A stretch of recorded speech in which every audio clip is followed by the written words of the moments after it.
اعوذ باللہ من الشیطان الرجیم بسم اللہ الرحمن الرحیم شروع اللہ کے پاک نام سے جو بڑا مہربان نہایت رحم کرنے والا ہے۔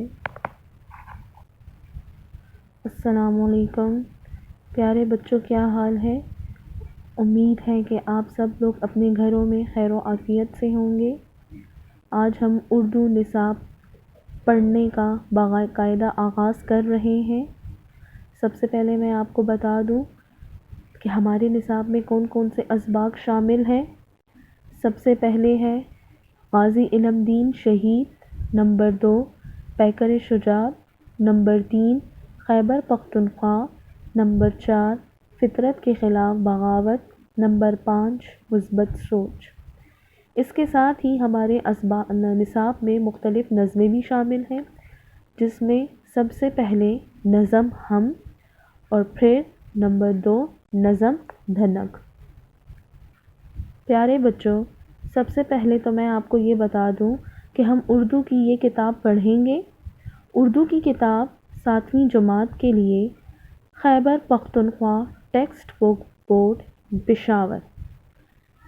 اب ہم اپنے نصاب پڑھنے کا باقاعدہ آغاز نظم ہم سے کریں گے، جو کہ صفحہ نمبر 1 پر ہے۔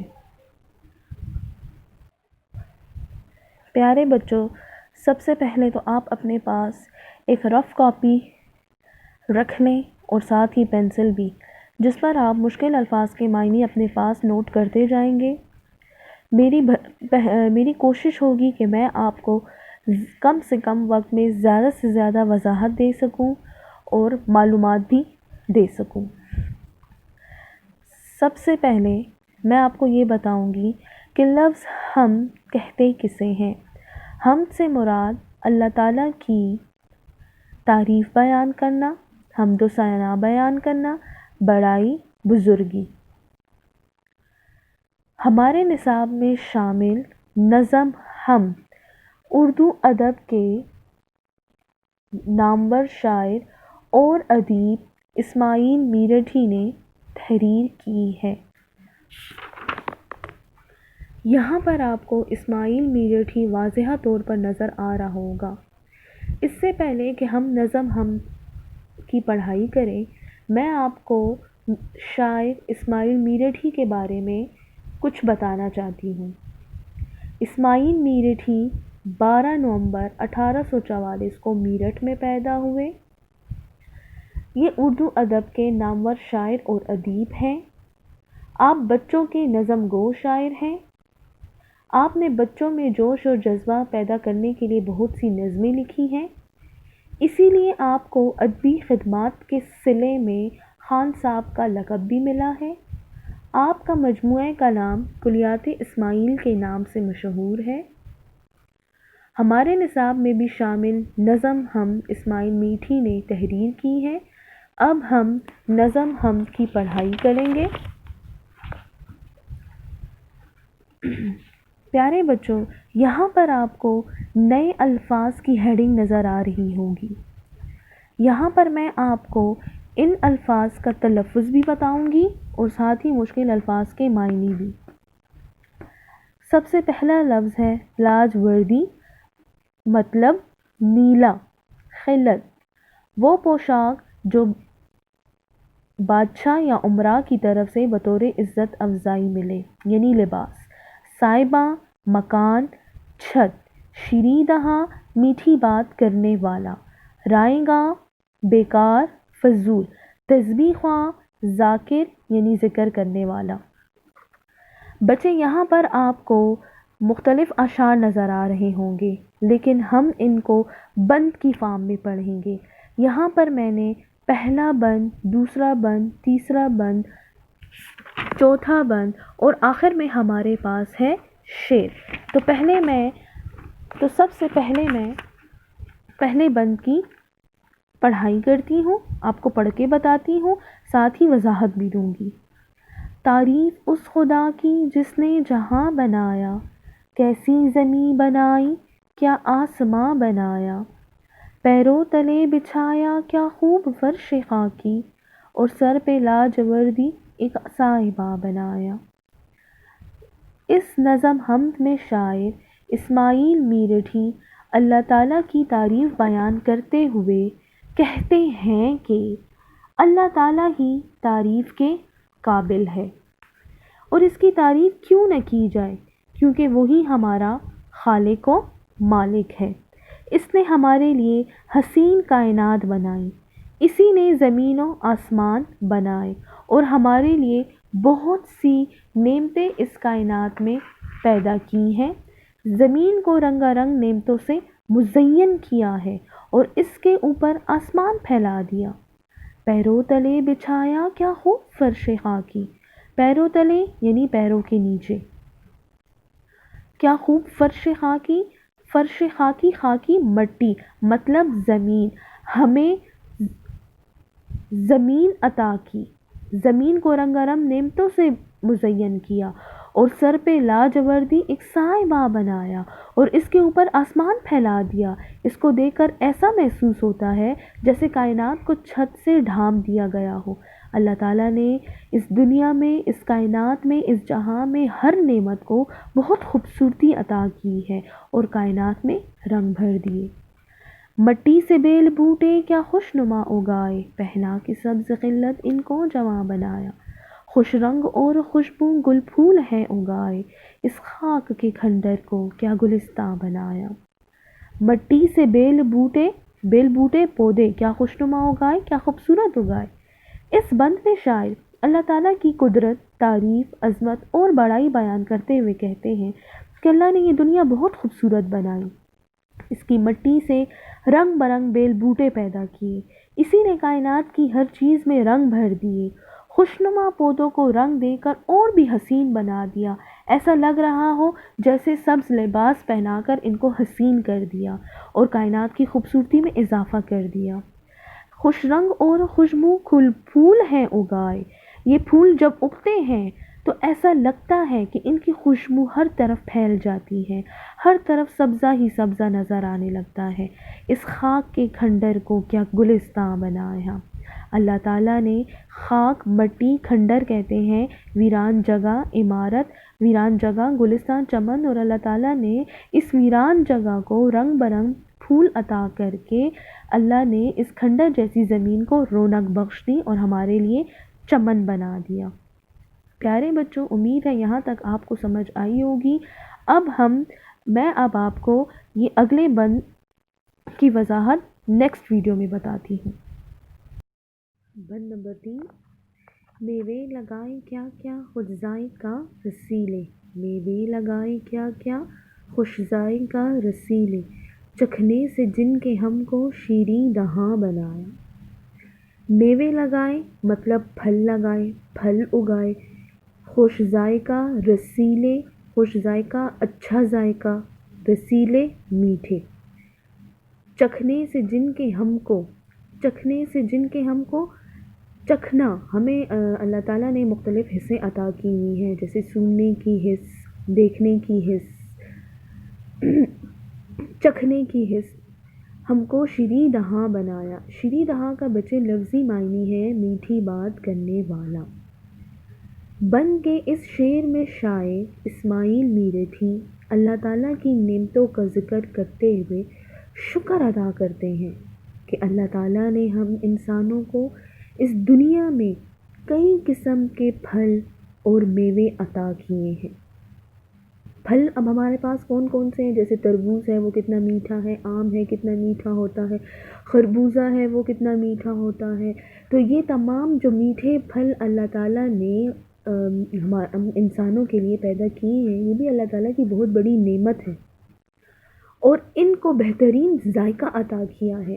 یہ ذائقہ ہم کیسے چکھتے ہیں؟ یہ ذائقہ ہم اپنی چکھنے کی حس سے چکھتے ہیں۔ اللہ تعالیٰ نے ہمیں ذائقہ چکھنے کے لیے حس عطا کی ہوئی ہے اور اس میٹھے پھلوں کو چکھنے کی جو حس ہے، اس سے ہم ان کا میٹھا ذائقہ چکھتے ہیں اور اس نعمت پہ بھی ہمیں اللہ تعالیٰ کا شکر ادا کرنا چاہیے کہ اللہ تعالیٰ نے ہم انسانوں کے لیے اتنی پیارے پیارے اور میٹھے پھل اور میوے پیدا کیے ہیں۔